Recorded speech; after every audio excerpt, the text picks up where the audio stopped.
За сайн байцгаана уу? Өнөөдөр шинэхэн аним та бүхэнд ярьж өгөхөр бэлтлээ. 2023 онд гарсан нэг урт нэртэй аним байгаа. За тэгээд лайк, subscribe-а дараад ямар санагдсан сэтгэлдээ комент хэсэгт бичээрэй. Энэ видео 8000 лайк авбал part 2-ыг нь оруулнаа. За ингээд тайлбарт оръё. Манай гол дүр Казуя мөрөөрөө дэлгүүр орох гээд явж исэн чинь нэг далж исэн юм хотго барьсан хэдэн охтуудыг айлгаж идэх шүү. Казуя өсөрч очил газар унгаасан чинь өөрөө хотгон дээр нь унаад өгчтэй юм да. Тийм аазгүй. Тэгээ нэг сэрсэн чинь жоохон хүүгэд болцсон тансаг орон дотор сэрдээ. Өөрийгөө толин таарад гайхаж амжаа.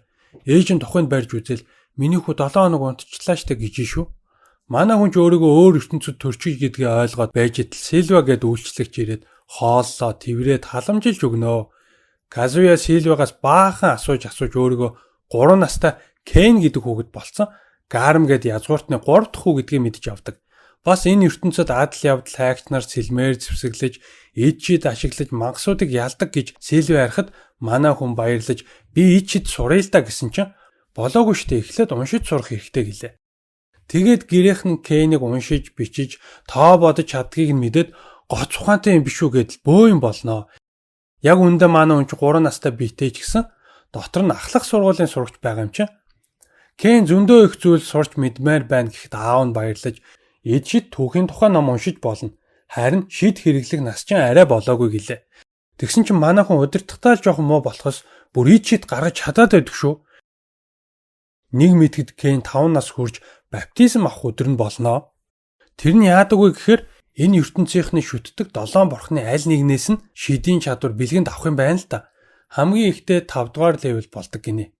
Кэний ихч Рейн гэхэд ид шидийн бурхнаас 2 дугаар левелийн ажил авч исэн байна л да. Тэгээд салхи гал усны шид ашиглаж чаддаг гэд статусаа харуулдаг. Сүүхт эргээр явж сүмдэр ирээд 7 бурхны хөшөөний уурд сөхөрч суугаад ёслол эхэлнэ. Тэгсэн чинь маш хурц гэрэл гарч Кен бурхтын ертөнц рүү очичдаг шүү. Бурхад энэ өдрийг удаан хүлээлээ шүү гэснээр манай хүнийг Казуя гэд урд насныхын нэрээр нь дуудаад байдیں۔ Бүтээлийн бурхан өөрийгөө танилцуулахад Кен ямар сонин царайтай бурхан бэ гэд бодож исэн чинь бодлын уншичдаг шүү. Тэгсэн чинь үхлийн бурхан чи уг нь өөхөх болоогүй л байсан юм да. Тэр дээрм чи өөрөө бүдэрч унаад баригдчих байсан штт гэж авдیں۔ Газрын бурхан харин сайн үйл хийсэн болохоор чи энэ ертөнцид дахин төрүүлсэн шүү гэлээ. Эд шидийн бурханд Кен таалагдаж адислалаа өгөв. Бүтээлийн бурхан эд шидтэй хувцас.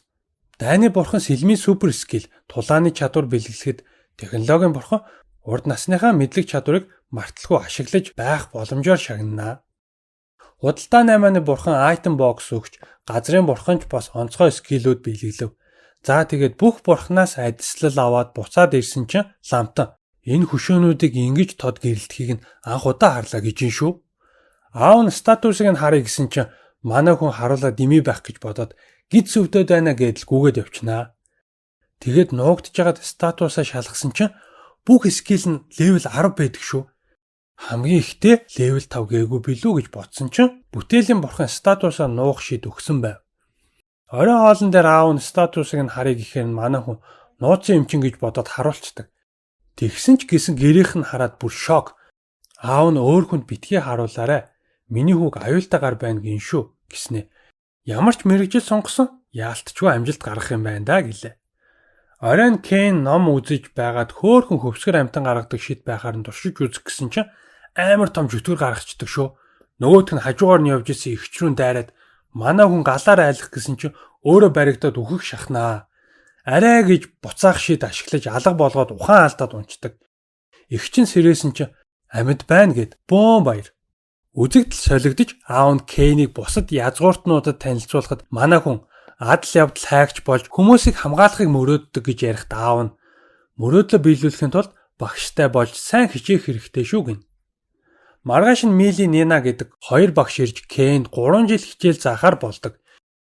Мили багш нь Кэнд сэлэм өгөөд завчиж байгаа юм шиг хөдөлгөөд үздэг гэсэн чинь манай хүн лааж байгаа юм чинь багш нар нь бишрээд бүр ангайнаа.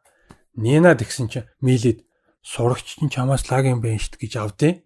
Тэгээ сүүлдээ багштайгаа тулдаж үзэхэр болсон чинь хөнкөө дийлчин. Тулдангаа нөгөө багштайгаа юм ярьж марцсан. Чи дайны бурхнаас адислал авсан юм уу гэхээр нь тийм ээ л гэд хэлчихдэг. За тэгээд нөгөө багшаараа ид шид заалахаар болсон чинь багш нь Би шидийн левел 3-тай. Хоёулаа өнөөдөр энгийн шид сурч эхлэе гэж авж гин. Манай хүн чинь левел 10-тай штэ. Тэгээд би энгийн юмнуудыг мэднэ гээл нэг шид үзүүлсэн чинь багш нар нь бас ч шок. Амар юм үзүүлсэн юм байна л та. Гоц авьяастай юм байна штэ гээл бөө юм болноо. Тэгээд айтем боксноос ачуур гаргаад өгсөн чинь багш нар нь бүр зөө энэ ордон дотор чамд заах юм байхгүй байна өө. Байшин барилгагүй хөнгүү газар очиж заахгүй бол чиний хүч энэ ордныг удаа болгох юм байна гэлээ. Маргааш нь ааваас нь зөвшөөрөл аваад хөдөө очиж Кэнийг дунд төвшний шид гаргадаа гин. Тэгсэн чинь манай хүн галын шид ашиглаж амар хүчтэй дэлбэрэлт үүсгээд тэнд байсан чулууг бүр юучгүй болгоод хайчдаг. Хоёр багш нь Кэнийг ямар хүчтэй шидтэн бэ гэдгийг нь ойлгоноо. Гинэт алуурчин туулаа гарч ирээд Кэн рүү дайрахад манай хүн бултаал салхины шид ашиглаж устгангуудаа үлдэгдлийг нь гэрээхэндээ үзүүлнэ гэд айтем боксонд хийчнэ. Тэгсэн чинь Мили би наадах шиг чинь цүнхтэй болох юмсан. Даанч амар үнэтэй л дээ гин. Тэгээд Нинагаар мангасын байршил илрүүлдэг шид заалгаж сураад олсон мангасуудаа устгаж байсан чинь нэг нь ойроо зүгтаачнаа. Кен араас нь гүгсэн чинь багш нь ойгоор дүүрэн мангасууд байгаа маш аюултай гэд болиулцдаг. Оройн Кен аль хэдийн левел 8 хүрснээ мэдэж ёо бурхад намайг арай л хүчтэй болгочихжээ гэж авнаа. Өнгөрөө юм а тий. Нэг өдөр Кен хоёр багштайгаа явж исэн чинь нэг бакгаар таарлцсан. Энэ одоо хүүхдийн цэцэрлэг болцсон юм уу? Алив хүүхэд асрагчгүй надад нэг арх хийгээд өг гэж гин. Мили дургуцч Нина бид нар ажилдаа байна гэсэн чинь нөгөө гарч Милиг миньонууд нь гүйж ирээд Нинаг бариад авдیں۔ Кен очоод гарыг нь алгацсан чинь нөгөө бак нөхөр чинь газар унаал яолоод боо юм болж ирсэн босож ирээ зохих гээд барсангүй. Сэлмээ гаргаж ирээл Кен рүү дайрж шүү. Манай хүн гэлс бултаал хоёр хуруугаараа сэлмийг нь барьж авснаа нөгөөдхийг чинь гаргаж шидчихнэ. Тэгсэн чи хоёр миньон Милиг алах гэж идэх шүү. Кенч дайрч ороод тэр хоёрыг нь ч гэсэн гаргаж шидчихдэг. Хоёр багш нь баярлаа. Ямар сайн тулдсан бэ гэхээр манай хүн номноосоо сурсан юм оо гэд хэлчихнэ. Үзэгдэл солигдож 3 жил өнгөрсөн байлаа. Багш нарын нь хичээл заах хугацаа дуусч байгаа учраас Кен Мили багштай хүсээд байсан цүнхийг нь хийж өгөхөөр ойроо явнаа. Ой дотор том мангастай таарсан ч асуудалгүй ялчна. Энэт Кэний гаргасан галын шидийг ордны хамгаалагч хараад мангасууд хот руу дайрах гэж байна гэд аавд нь мэдээлнэ. Аав нь цэргүүдээ аваад дахиад очсон чинь галтуулын тогоо шиг юм л үлдсэн байдаг. Кен сүүлийн хичээлээ дуусгаад хоёр багштай шидтэй цүнхөө өгнөө. Цүнхний материал хийж байхдаа устгасан мангасуудынхаа талаар ярьсан чинь тэднэр нь бүтэн зэргийн айрам арай хийж ялахаар тийм хүчтэй мангасууд юм гинэ. Тэгээд Кен энэ цүнхнүүдэд бүтэн ордонч багтана. Зөвхөн та хоёр л ашиглах боломжтой гэхэд багш нар нь гайхаж хөөх дэлхий дээр өөр ийм цүнх баг байхгүй байхаа баярлаа гэд салах ёс хийнэ. Үзэгдэл солигдож Кен маань 10 нас хүрсэн учраас нэг ёслолд оролцохоор хот руу явж байлаа. Аав нь янз бүрийн мангас таарлахгүй бол бид нар 7 хоног яваад хотод хүрнэ гэсэн чинь Кен хайлтын шидээ ашиглаж ойрхон хідэн хүмүүс рүү мангас дайрч байгааг мэдээд аавдаа хэлнэ. Аав нь цэргүүдээ явуулахад манай хүн эднэр амжиж очихгүй дээ гэж бодоод тэрэгнээсээ өсөж буугаад төрүүлээд гүйчнэ. Ганцхан цэрэг үлдсэн яг мангаст алуулах гэжсэн чинь Кен ирээд бүх мангасыг дорхноо устгахнаа. Сүүх тэрэгэн дотор хоёр охин байлаа. Телестия гүнж хадагтай Силк гэж өөрсдөө танилцуулаад гүнж нь ухаан алдаад унчихлаа. Кен тайвшруулдаг шид ашиглаж гүнжийг сэргээсэн чинь тэр хоёр бүр Кенийг булаацалтаад байдаг шүү. Тэгээд нэг хот руу явж байгаа болж тараад манай тэрэгэн суугаад хамт явжаа гэж чирээд аваад явчтیں۔ Манай хүн хоёр охины дунд суугаад явж ирсэн нь эвгүй санагдаад өөр газар суух гэсэн чинь гарнаас нь бариад хөдлөгдгөө. Нэг тосгонд ирээд буух гэсэн чинь бид хоёртай хамт хончих тэхүү гэд байдаг шүү. Аав нь охид хөвгүүд нэг өрөөнд хонж болохгүй шүү дээ гэсэн чинь төрөний мангасаас айгаад байна. Кен хажууд байвал айхгүй гэсээр байгаад зөвшөөрүүлнэ. Өрөөндөө орсон чинь 3 ортой том өрөө байлаа. Яг унтах гэсэн чинь нөгөө хоёр ч айгаад байна гэд ороо амар ойртуулад байдээ. Кэнд эвгүй санагдаад унтаж чаддгүй. Ийм байдалтай хэдэн шөнө өнгөрнөө.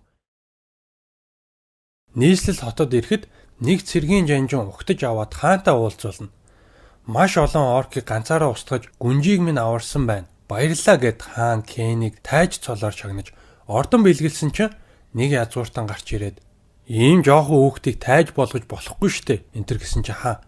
Чи бол яагаад ч энэ хүү шиг мангастай тулалдаж чадахгүй л дээ гэж авдیں۔ Нөгөө хүн ч за тиймдээ гэж бондгоноод яваад өгнө. Хаан Кэнийг аавтай тусдаа өрөөнд оруулж уулзаад охиныг минь аварсанд баярлаа гэд бүхий жослоход Кэн сандарч байтал хаан чи ид чид тулааны урлаг гэд бүх зүйлд сайн олон бурхнаас адислал авсан мундаг хөө байна. Миний гүнжтэй гэрэлчих гэж авдээ.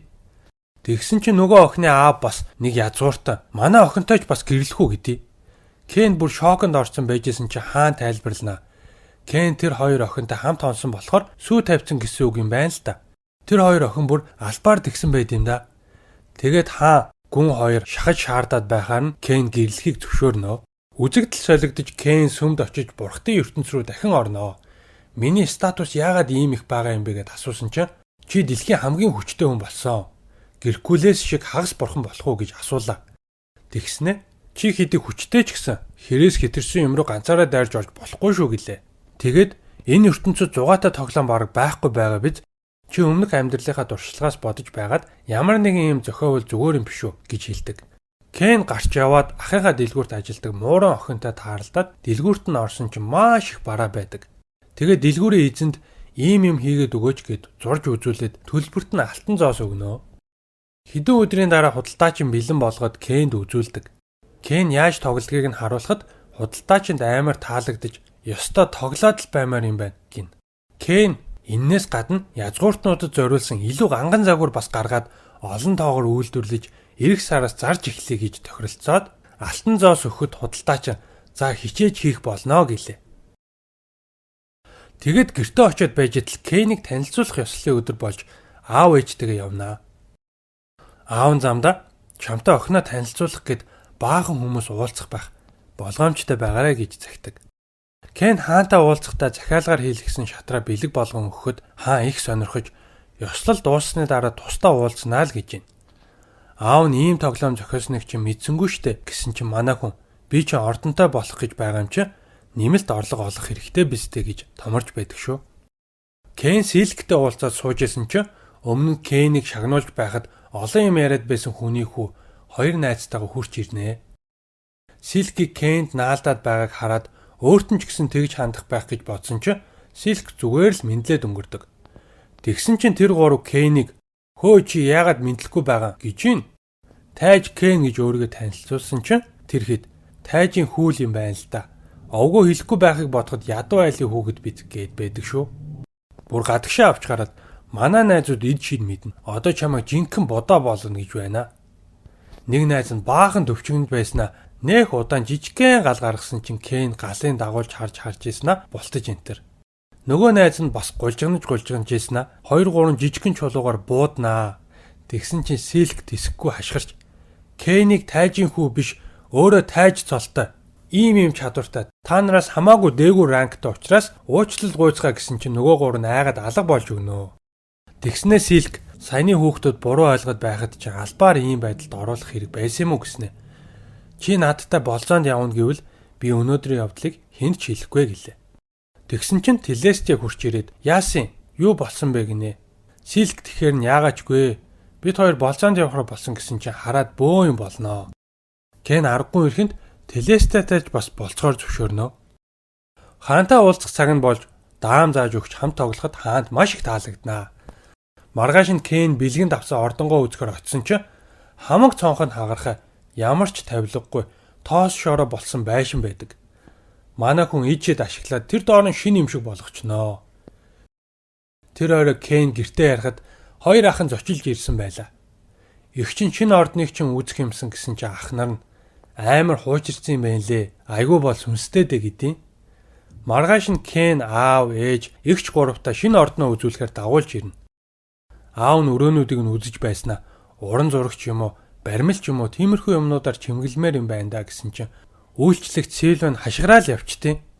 Яасан бэ гэсэн чинь Кэн амар том улаан лууны чихмэл тавьсан. Зарц нартаа хэлхээ мартцсан байж л тээ. Эртэд ой модонд явж байгаад устгасан луу байгаамаа гэсэн чинь аав нь энэ чи амар ховор дээр нь хүчтэй луу штэ. Ийм чихмэл бол 1000 платинум зоос хүрнэ гэсэн чинь Кэн 100 сая доллар гэсэн үг үү гэж дотроо бодоод бүр шок.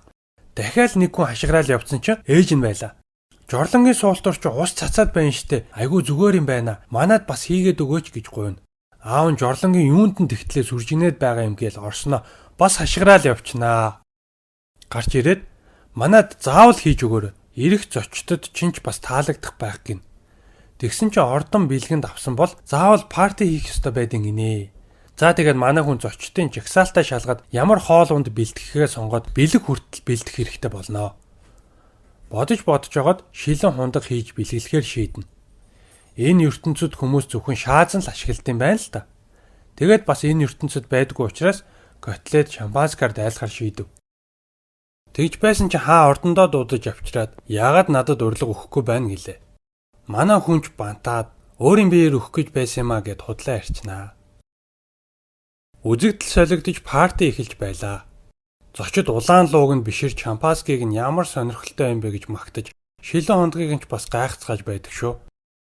Тэгсэн чин Коржино гэд Кейни гоочлоод байдаг гараа ирээд ямар жижигхэн байшин бэ энэ төр гижээснэ лууг нь хараад ангаанаа. Ёстой амтхан муугаа хоол байна гэснээр бүр салахгүй идээд Сильвиагаас булааж аваад байдаг шүү. Кейни уур нь хүрээд хаанд ховлож байгаа загнуулчнаа. Өндөр тушаалтай хүн байж бие зөв авч яваач гэсэн чин Коржино айгаал цугтаачин. Тэгээд Кейн Силктэй ярьжсэн чин хаан ашиглуулснаа мэдээд баахан уурлана. Хэд хоногийн дараа Кейн хааны цэргийн жанжинтай уулзаж устгасан мангасуудаа хадгалж болохоор агуулах асуудаг. Нэг агуулах үзүүлсэн чин арай л жижигхэн юмаа гэд голоод наачнаа. Тэгээд гадаа талбайд мангасуудаа гаргаж ирсэн чин нөгөө хүн бүр шок. Эднэр чин бүгд ээж зэрэглэлийн мангасууд байж тээ гээл. Яг үнэндээ Кейний хайрцагын дотор нь ээж зэрэглэлийн мангасууд ч үлдсэн байвал яах вэ? За тэгээ манай хүн мангасуудаа үлдээгээд явах гэсэн чинь нөгөө залуу татаж зогсоогоод манай баатруудад чадвараасаа үзүүлээд Ахмадтай уулзаад яваа гэснэ. Тулдах хүн байна уу гэж асуунаа. Нэг баатар нь ийм жоохон хүүхэдтэй яаж тулалдах вэ даргаа гэсэн чинь. За та хоёр юу ч гэсэн нэг үздэй гин. Нөгөө баатар за ахын дүү эхлээд дайр гэсэн чинь Кейн амар хурдан дайрч ирээд сэлмийг нь хуглаад хайчдаг. Баатарч за айлаа бууж өглөө гинэ. Кейн санаа зовоод арай хэтрүүлчлээгээд явах гэсэн чинь манай бүх цэргүүдтэй зэрэг байлтахуул гэж юм шүү. Яг эхлэх гэжсэн чинь Ахмад нь хүрээд ирдээ. Яагаад хүүхэд айлгаад байгаа та нар гэд Кейнийг тэрврээд яасан төөрч юм уу гэсэн чинь нөгөө залуу 30 оркийг ганцаараа дийлсэн баатар чинь энэ штэ гэлээ. Ахмадын царай шууд өөрчлөгдөж хоёулаа нэг тулдаад үзье гэж байна. Кейн надад модон сэлмэл байна штэ гэсэн чи Ахмад юуг дайраад ирдгийг нилээн тулдаад баатрууд нь хөөх Ахмадтай ч хүч тэнцүү байна шүү гэд гайхна. Кейн хурдаа бүүслээд Ахмадын ард нь гарч ялнаа. Ахмад ялагдсандаа жоохон гайхсна. Би чиний эхнэр болно. Хоёулаа гэрлэе гэд тэрврээд авдیں۔ Кейн сандраад би дөнгөж 10 таа штэ гэрлэх нас болоогүй гэсэн чинь насны тал дээр санаа зовлтгүй. Би эльф болохоор дор хаяж 300 жил амьдрна. Ийм царайтаагаараа л байгаад байна гэж авдیں۔ Кейн гүйж очиод нөгөө залуугийн ард нуугдаад гэрлэл чинь том асуудал штэ. Ийм яаран шийдэж болохгүй. Туслаарай гэсэн чинь нөгөө залуу худлаа унтж энтер. Тэгсэн чинь нэрэ тим юм байна. Өөрөөсөө шийдэж чадахгүй байгаа юм чинь хаан дээр очигээд аваад явчихна. Хаанд болсон бүх юмаа ярьсан чинь чи ингэд өөр хүмүүстэй сүй тавьсан гэдгийг хэлсэн юм уу гэлээ. Хийх боломж гараагүй гэсэн чинь хаа энэ хүүхэд Телестия Силк хоёртой сүй тавьсан байгаа гэж тайлбарлалаа. Тэгэнгүүт Ахмад бүр улам гэрэлмээр санагдчихлаа гэж авдیں۔ Энэ охин ер нь бол эльфийн хааны гүнж юм байна л да. Эрт дээр үед эльфүүдийг хитрхи хөөрхөн болохоор нь шоронд хорж боолчилдаг байж байгаад энэ улсын анхны хаан инхийн гэрээ байгуулж тэрнээс хойш эв найрамдалтай амьдардаг болсон юм байна. Хаан тэгээд Ахмадыг чи аав руугаа захиа бичиж зөвшөөрөл авах хэрэгтэй. Өөр арга байхгүй гэсэн чи. За гэснэ захиагаа биччихээд хоёулаа тулднаа гэд Кейнийг чирээд явчихнаа. Хаан энэ хүүхэд яаж Ахмадыг дийлчихв гэсэн чинь түшмлүүд нь Кейн хагас бурхан байж магадгүй шалгаад үзье гэлээ. Хэдэн өдрийн дараа нөгөө цэргийн дарга Кейнтэй уулзсан чи Ахмадтай зогсоо зайгүй болцоогоо зүгээр л сэлмээр тулдаад байх ингээд бүр ядарсан байдаг. Гэнэт Ахмадын дуу гарахаар нь цугтаах гэсэн чинь хаан уулзъя гэж ингээд аваад явчихнаа. Очсон чинь хаан нэг ном өгөөд энэ дээр хаадын төвшний эд шийдийн талаар бичсэн байгаа. Манай улсын хамгийн анхны хаан зохиосон гэсэн чинь манай хүн уншижсэн нь хөөх бас ийм шид байд юм уу гэд баярлсан чинь хаан за баригдав. Яаж Япон хэлээр уншиж сурсан гэлээ. Энэ улсын анхны хаан бас Японоос дахин төрсэн хүн байсан юм байна л да. Манай хүн гарах гарцгүй болж бүх үннээ хэллээ. Аав нь чи миний хүү мөн гэж үү Гэхэд Кейн мөн бурхтуудтай уулзахад мөн л гэсэн штт гэсэн чинь бурхадтай уулзсан гэд бүгд амар гайхдаг. Статусаа харуулдаа гэхээр нь жинхэнэ статусаа гаргаад ирсэн чинь хаан хараад чи чинь бурхтад сонгогдсон хүн юм байна. Бүх дэлхийн хүмүүс чамд захирагдах ёстой гэлээ. Кейн үгүй би одоогийн амьдрал адал явдалтай сэтгэл хангалуун байна гэв. Яг энэ үед Ахмад орж ирээд аавынхаа захиаг үзүүлж гэрлэх зөвшөөрөл авсан шүү гэд Кейнийг дагуулад явчихнаа. Хаан өрөөнд байсан хүмүүсийг өнөөдрийн явдлыг хинт ч хийхгүй нууцлах ёстой шүү гэдэг. Телестия Силк 2 Кейнийг өөр хүнтэй сүү тавьсныг нь мэдээд баахан уурлаж чи битгий бүх гэрлэх саналыг зөвшөөрөөд байгаа ч гин. Тэгсэн чинь Ахмад орж ирээд дахиад ч ирээд явчихна. Үзэгдэл солигдож Кейн нөгөө номыг уншиж байтал хэрвээ чи энэ номыг уншиж чадаж байвал надтай адилхан өөр ертөнцөөс ирсэн гэсэн үг. Намайг Юя Эсфорт гэдэг гэсэн байла. Ингээд энэ аним бидний мэдх Юятай холбогдож байгаа юм гэхгүй юу? Бодлоо.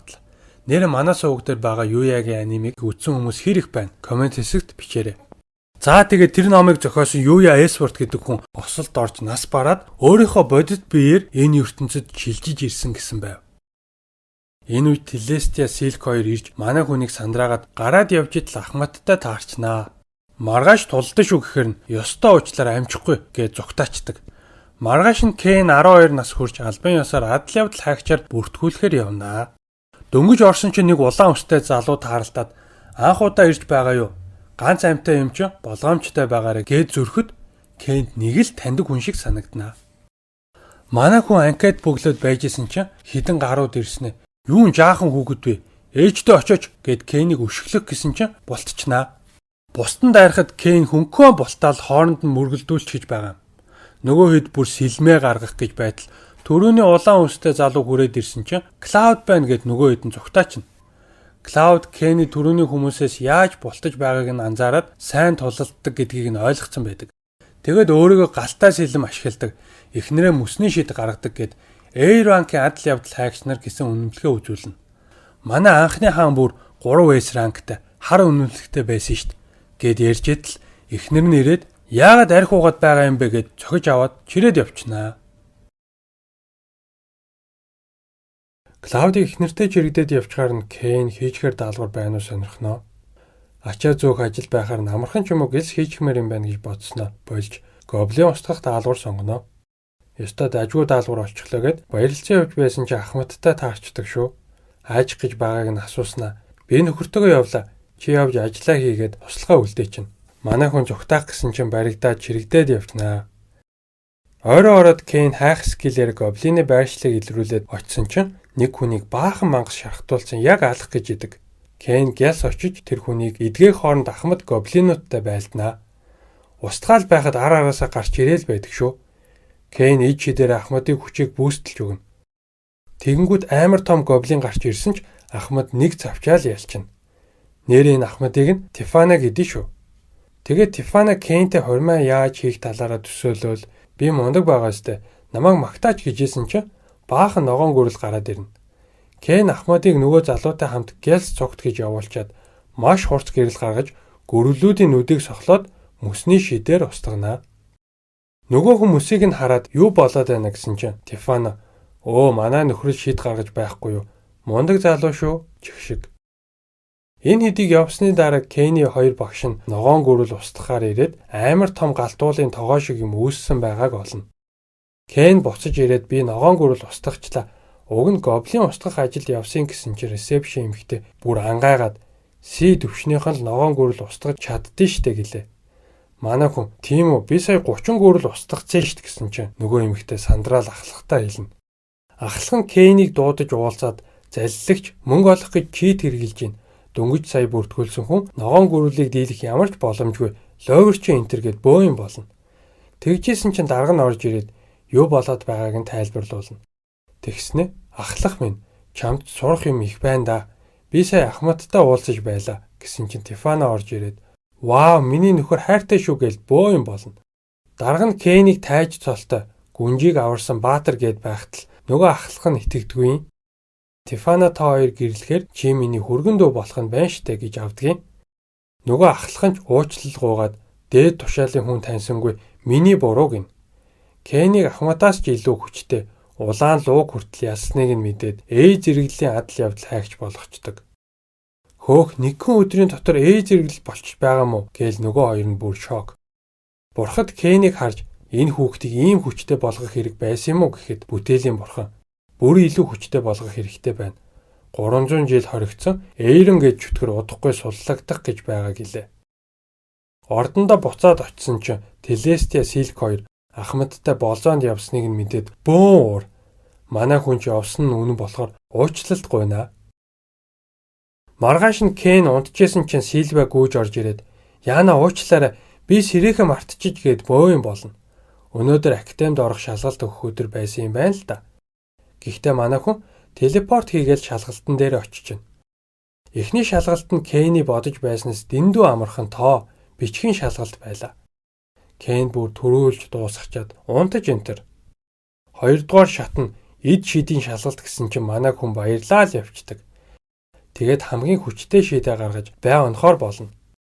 Кен бүх хүчээ гаргаж болох юм уу гэсэн чинь шалгалт авч байсан багш нь "Болно. Энэ хав хамгаалагдсан байгаа" гэл амар өөртөө итгэлтэй хэлнэ. Тэгсэн чинь хамт шалгалт өгч байгаа хүүхдүүд нь жижигхэн гал гаргаад байдаг шүү. Манай хүн ч хамаг хүчээ гаргах хэрэггүй юм байна гэж бодоод аминдаа л жижиг гал гаргасан чинь амар хүчтэй буудаад хашааг нь цөмлөөд ой дотор төмөр гаргацдаг. Дараагийн шатанд нь Кен эртээ таарсан Клауд гэж залуутай тултгаар болно. Кен Клаудыг A ранкных юм чинь нэлээд хүчтэй байх гэж бодоод хүчээ бүүстлэл дайрна. Хурдан байна шүү гэж баахан тулдчихсан Клауд бүр хөөрөд бас хүчээ бүүстлээд амар тулднаа нөгөө орчин. Хүүхдүүд гайхаал "Кен одоо болох юм шүү. Зүгээр л шалгалт штэ" гэсэн чинь Клауд бүр дайраад байдаг шүү. Шалгалт авч байсан багш нь тэр хоёрыг болиулаад "Та хоёр хүүхдүүд айлгаад байна" гэж авдгийн. Нөгөө хэд нь бүр бүлтийцэн. За тэгээд Кен маань гэртээ очиод шалгалтын дүнгээ хүлээж байтал хаан дуудаад шалгалтын дээр нь юу болсон тухай яриулнаа. Манай хүнч хаадын төвшний шид хэрэглэлгүй амархан шид ашигласан чинь хашаа амар эвдэрсэн гэсэн чинь хаан "Хөөх чи тийм шид мэддэм үү" гэлээ. Тэгэхээр нь "Мэдэн штэ. Тэр шидийг юу хаан давтаж болох вэ" гэсэн чинь "Хүү ёстой болохгүй шүү.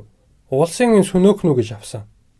Тэгснэ "Чи ингэж шалгалтаа хаана өгсөн хүн бэ? Телестия чамтай таарлаагүй гэдэл өөлж унжаад байна лээ" гэж юм. Манай хүн сургуулийн урт талын хаалгаар нь орсон гэдгийг хэлсэн чинь "Өө, язгууртнууд хойд хаалгаар нь ордон штэ. Чи чинь жирийн хүмүүстэй хамт шалгалт өгсөн байж t гэдэг. Тэгсэн чинь Силкийн аав "Тийм баха. Академийн захирал над дээр ирээд саяны шалгалтан дээр жирийн хүн хамгийн дээд оноо авчлаа. Сони юмаа гэд байсан юмаа" гэлээ. Шалгалтын хариу гарахад Кен 1-т, Телестия 2-т, Силк 3 дугаар байранд орсон байв. Тэгсэн чи их чинь гүйж ирээд баяр хүргэе гэдэл тэрвэрснэ. 1-т орсон сурагч үг хэлдээ штэ. Амжилт хүсье гэж авдیں۔ За тэгээд ёслолын өдөр болж Кэний ээж аав нь ирсэн байлаа. Хүүхдүүд Кэнд атаархаал "Энэ хин юм болоо? Хоёр хөөхөн охины дунд суудсан байхын" гэж мэгнэ.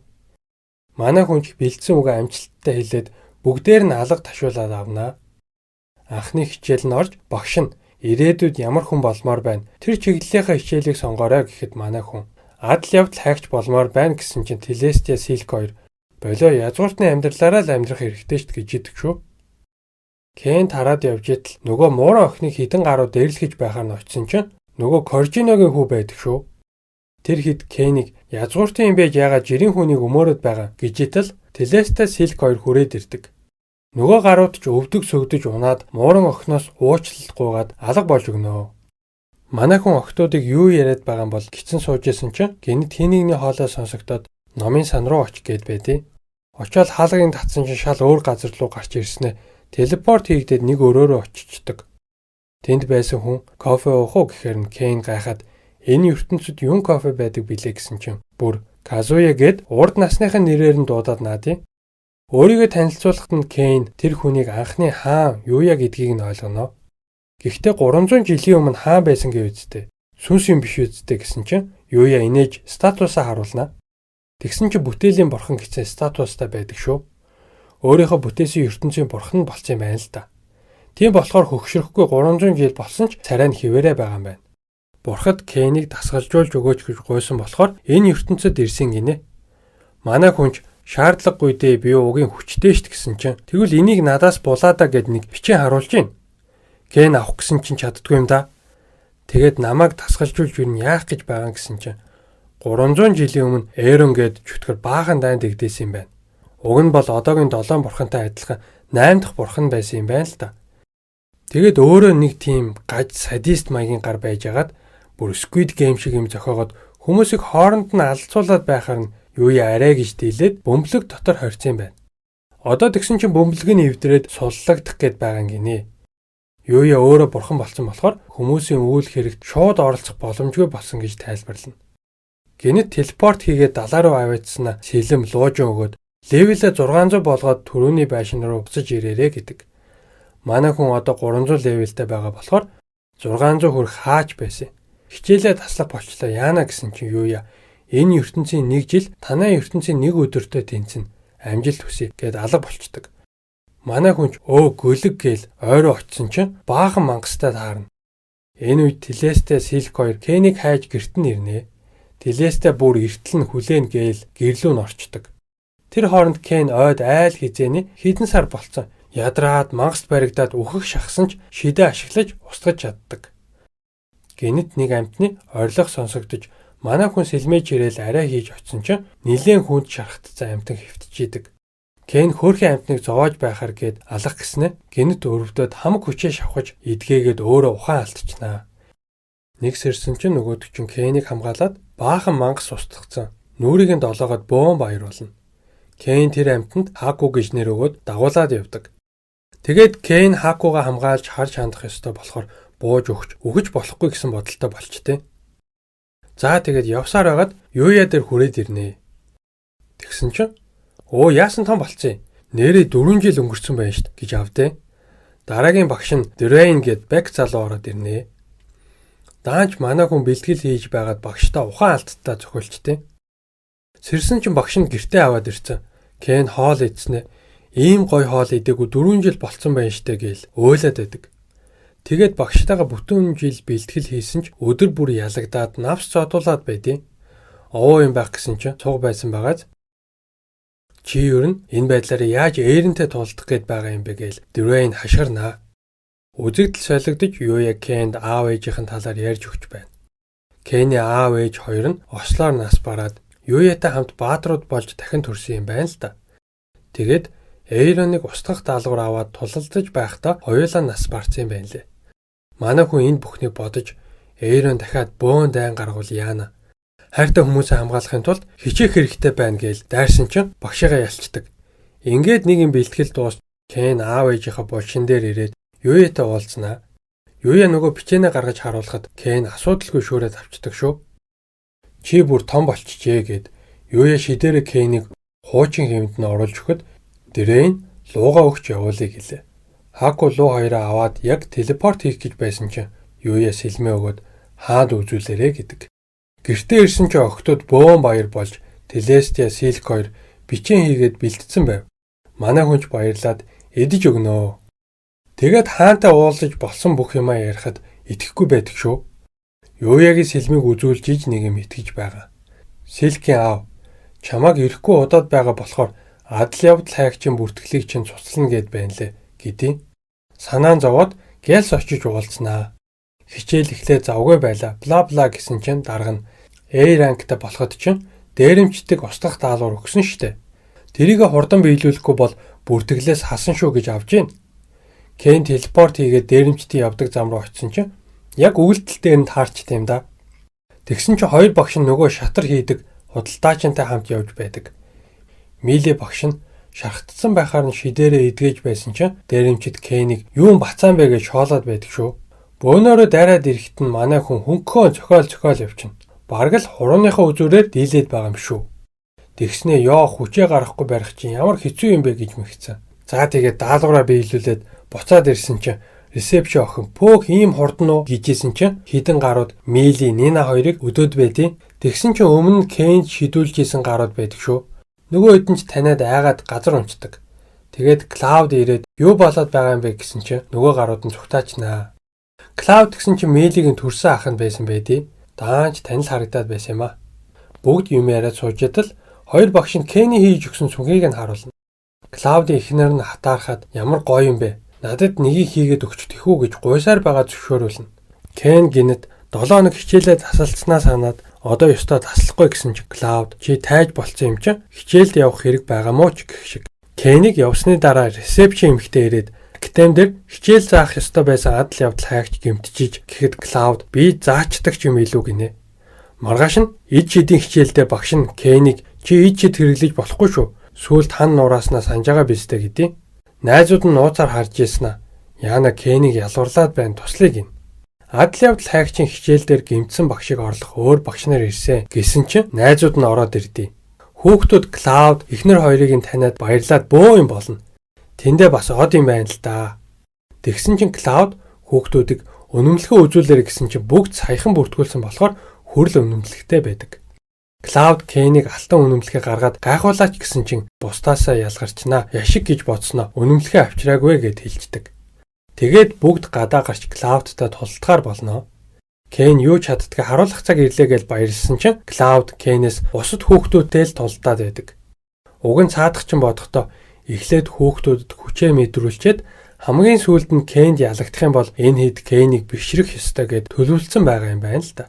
Манай хүн бүр тэсэхгүй байж ядаж байсан чинь нэг хүүхэд ирснэ очрлоорой гэж авж гин. Тэгсэн чинь амар урт очр үүссэн. Хүлээж байгаад яг тулдах гэсэн чинь хичээл нь дуусаад наадیں۔ За дараагийн хичээл дээр яг тулдъя гэсэн чинь нөгөө багш нь энэ Кэний эвдэлсэн ханыг засахад амар их төлбөр гарсан болохоор дахиж таныг урьж хичээл залгах мөнгө байхгүй ч гэх шиг. Манай хүнч арайчтай гэл шүн Кэн уурандаа ой дотор баахан юм дэлбэлэл боевиктол явж байсан чинь луута тааралдаад ганц цавчилтаар ялчнаа. Тэгэнгүүтээ галаар бороо оруулаад бөөн дэлбэрэлт үүсгэсэн чинь ордны харуулууд харанхуй хунтааж манайх руу дайрж ин гэл түгшүүр зарлнаа. Аав нь дахиад хүрээд ирсэн чинь Кэн алчуураа унгаагаад явцсан байдаг. Маргааш нь хаан дуудаад өчигдрийн болсон явдлыг яриад манайх руу харанхуй хунтааж дайрах гэж байна бэлтцгээ энтер гэсэн чинь манай хүн тэр чин би байсан шүү дээ загнуулаа нас. Энэ үед нэг агууд Эйроны бөмбөлгийн хилтэрхийг олсон гоблин луунд идүүлнэ. Эйрон тэр доороо лууг удирдах бурхтаас өшөө авахар шийднэ. Үзэгдэл солигдож Кэний ангийнхан шидийн тойргоос мангас гаргаж ирэх хичээл хийж байлаа. Хүүхдүүд янз бүрийн амьтан гаргаж идэл Кэн бүх шидээ ашиглаж болох юм уу гэсэн чинь багш нь болноо санаа зовлтгүй гэж авж гин. Манай хүнч итгээл хамаг хүчээ гаргасан чинь багш нь пүү юу вэ гээл Кэн өөрөө ч бүр гайхсан байжсэн чинь харанхуй хунтаажиг дуудаад авчирсан байдیں۔ Кэн сандраад хурц гэрэл гаргаад бусад хүүхдүүдийг юм харж чадгааргүй болгочдөг. Тэр чөтгөр Кэнийг өчүүхүү хүн өнтер гээд амар сүртэй алхаж байснаа шидээрээ статусыг нь харангуйта сөхрөөд унчнаа. Би таны төлөө юу ч хийхэд бэлэн байна. Бүтэн улсыг устгасан ч чадна. Намайг хүссэн үедээ дуудаарай гэд алга болчдөг. Багш нь саяных юу байсан бэ гэхээр мэдгүй алга болчлоо гэд худлаа ярьчиж байгаа. Маргааш нь хаан дуудаж өчигдөр юу болсон үннээр нь яар гэж тушаана. Харин санаандгүй харанхуй хунтаажиг дуудсан гэсэн чинь бүгд шок. Юу вэ тэр чин бүхэл бүтэн хотыг нүүд ирэмхийн зур устгах штэ гэж юм. Хаан Кэний статусыг харъя гэснээр багшд нь хэнд ч хэлж болохгүй шүү гэлээ. Кэн статусаа гаргаад ирсэн чинь хагас бурхан цолтой болцсон хүч нь бүр хэмжиж болохооргүй гэсэн байд юм да. Багш нь сүгдэж мөргөл бурхан минь гэж мэгцэн. Хаан Кэнийг бүх ертөнцийг устгахаар хүчтэй болцсон байна гэсэн чинь үгүй би яалаа гэж тэхэвдэг гин. Хаан Кэнд вискаунт цол өгч бүтэн хот захируулж гүнжтэй сүй тавьсныг нь нийтэд зарлахаар шийддэг. Маргааш нь гэртээ байжсэн чинь ахаас нь мэдээ ирээд уулзахаар очноо. Сүүлийн хэдэн сар ойроо явсан адал явдал хайгчид маш их дайралтанд өртөөд байгаа болохоор хүмүүс явуулж шалгуулсан чинь мангасуудын тоо огсом ихссэн, айгүй догшин болцсон хүмүүс рүү довтлоод байгаа юм байна гэж ярьлаа. Кэн шалгаж үзэхээр Хааку луу хоёроо дагуулад ойроо орсон чинь ямар нэгэн юм өөрийг нь хараад байгаа юм шиг санагданаа. Нилээ хэдэн мангас устгасан ч тэр сонин мэдрэмж алга болохгүй л байв. Кэн харанхуй хунтаажиг дуудаж ирүүлсэн чинь намайг дуудаж зүрхэлдэг хинбэ гэснэ Кэнийг хараад бас л сөхрөөд унчнаа. Кэн өөрт нь төрөөд байгаа сонин мэдрэмжээ тайлбарлаж хэлээд ойг санаад өгөөч гэж гуйна. Хунтааж нэг тийм маш хүчтэй энерги мэдрэгдээд байна. Бусад мангасууд ч гэсэн тийшээ татагдаад байна гэснэ туслахаа дуудаад авчирдаг. Туслах Далматиан ирэхэд хунтааж Кэнийг Дэлхийг захирах бурхан гэж танилцуулсан чинь шүтэж мөргөөд бөө юм болноо. Тэгэд туслах нь мөрдөн шалгах скилээ ашиглахаар болж нэг шийд гаргахад ойд байсан мангасууд галзуурч эхэлнэ. Кен мангасуудыг ялс устгаад тэр хоёрыг ойд үлдээгээд хоттоо буцаад ирнэ. Тэгсэн чинь найзууд нь таарлаад юун баахан мангас вэ гэж гайхдаг. Энэ үед Далматиа хунтайж хоёр ой дотор маш олон мангас нуугдсан байгааг гинэд олж харав. Эйрон ч тэр хоёрыг олж хараад мангасуудаа дайруулна. Хунтайж Кенд анхааруулахаар телепорт хийхэд хотод газар чичирч харуулууд түгшүүр зарлаж байлаа. Кен Клаудиг адал явдал хайгчдтайгаа баг болж хотоо хамгаалаарай гэд явах гэсэн чинь ресепшн охин хэрэггүй аюултай штэ гэлээ. Кен хүчтэй шиддэн найзуудтайгаа хамт тулдах болохоор санаа зовлтгүй гэсэн чинь хунтайж найз гэж дуудуулсандаа баярлал явчихна. Ойд ирээд хунтайж туслахтайгаа мангасуудтай тулдахаар үлдэж Кен Эйроныг олохоор явна. Энэ үед Тифана цэргүүдтэйг хотоо хамгаалахаар бэлдэж найзууд нь Кен дээр очиж туслахаар шийддэг. Кен мангасуудыг бөөнөр нь устгаал байхад гарч ирээл байдаг шүү. Гэнэт харлуу гарч ирэхэд нь Кен Эйрон байна гэж танина. Эйрон бүрэн хүчээрээ давталж чадахгүй байгаадаа бухимдаж улам мангас хот руу явуулна. Кен хэрэггүй. Одоо бол гэхэд эн чинь зүгээр л хүн мангас хоёрын аль нь хүчтэйг нь шалгах тоглоом штэ гэж авдیں۔ Яалтчгүй сайкогаар байгааз Кенийн найзууд ойд ирэхэд хунтайж 5 туслахтайгаа мангасуудтай тулдаж байлаа. Энэ үед Эйрон чи их танил харагдаад байна. Нүд чинь намайг бөмбөлгөнд хорьсон хүмүүсийнхтэй ямар адилхан юм бэ гэж шүү. Кенийн аав ээжийг нь л яриад байгаа юм. Эйрон галаар түргэхэд Кен болтож эргүүлээд шидээр дайрсан чинь ийм сул шидээр намайг дийлнэ гэж бодоо юу гэж байна шүү. Тэгснээ дахиад гал гаргаад араас нь хөгөд Кен Хаку луу хоёроо гаргаж ирээд туслуулна. Найзууд нь мангастай тулдаад ядарч дийлхэргүй болж байсан чинь Тифана цэргүүдтэйгээ ирж авардаг. Энэ үед Хаку Эйроны сүүлэн цохиулж газар унаад галанд нь оногдоод хөдөлж чадахгүй болчихно. Кен Хакуг биеэрээ халахалж хайртай хүмүүсээ бодоод бууж өгөлгүй Эйроны эсрэг дайрна. Хамаг хүчээ шавхан нөгөө хаадын төвшний шидэ гаргахад Эйрон өмнөөс нь дайрч амар хүчтэй гэрэл гарна. Кен маш олон хүний амь надаас л хамаарна гэд бүх хүчээ шавхаад дайраад л байв. Гэнэт Хаку луу хоёр ирээд гутлнаас нь татаад болиулахад манай хүн гайхаад харсан чинь Эйрон аль хизээнэ байхгүй болцсон. Тулаан дууссан байдаг шүү. Мангасууд ч ойрогоо буцаад зүгтаачна. Хаан Кентэй уулзаж юун тод гэрэл гаргаад байсан бэ? Улс даяар харагдаад хүмүүс тэнгэрээс бурхан бууж ирж гин гэж ботсон байна гэд загнаж өгнө. Манай хүнч хаадын төвшний шид ашиглахаас өөр арга байсангүй л гин. Тэгээд ёслол болж Кен чин цолыг нь гардуулж Доринтал гэдэг хотыг захируулахаар өгнө. Тэгсэн чи Тифана Доринтал чи хамгийн бүтэхгүй хот штэ. Адал явдал хайгч нар нь гэж гангстерууд байдгийн гэсэн чинь Кен зүгээрээ харин ч сонирхолтой байна гэд шинэ хот руугаа явчихнаа. Тэгсэн чинь очиод бужигнуулж өгсөн байдیں۔ Нэг харуул хаан дээр ирээд Кений хамаг юмыг нь ярина. Дөнгөж очингуудаа адал явдал хайгч нартай уулзалт хийх гэсэн чинь нөгөө хэдэн зэвсгэлцэн бослого маягийн юм гаргаад манай хүн бүгдийг нь дэлбэлээ хайцсан байдгийн. Дараа нь цайны газарт хэдэн хүн зөөгч охиныг өшгөлж байгааг нь харангуудаа тэр хүмүүсийг гаргаж чийдээд өөрөө баривчлагдсан ч гэх шиг. Манай хүн Телестэй Силк хоёрт хотынхоо талаар ярьж байсан чинь нөгөө чөтгөрийн хунтайж гарч ирээд авраараа туслаарай гэд гуйна. Би эхнэрээ хуурц юм а тэгээд хөөгтчлөө гэд ярьжсэн чинь эхнэр нь гарч ирээд энэний хийсэн эргийг юу гэж бодож байна гэж асуув. Силк, Телестэй, Кен бүгд эхнэрийнхэн талд орж ийм хөөрхөн эхнэртэй байж яаж байгаа ингэ загнасан чинь эхнэр нь баярлал инээд нь хүрээд байдیں۔ За тэгээд манай хүн бүр хотоо тойруулаад хятадын цагаан хэрэм шиг ханд босгоод хааны ордноос ч том ордон бариулсан байдаг. За ингээд энэ аниме season 1-ийн дууслаа. Ямар санагдсан бэ комент бичээрэй. Season 2 нь гараагүй байгаа шүү. Гой комент бичдэг, лайк дарж, subscribe хийдэг бүх хүмүүстээ баярлалаа. Дараагийн анимаараа уулзъя.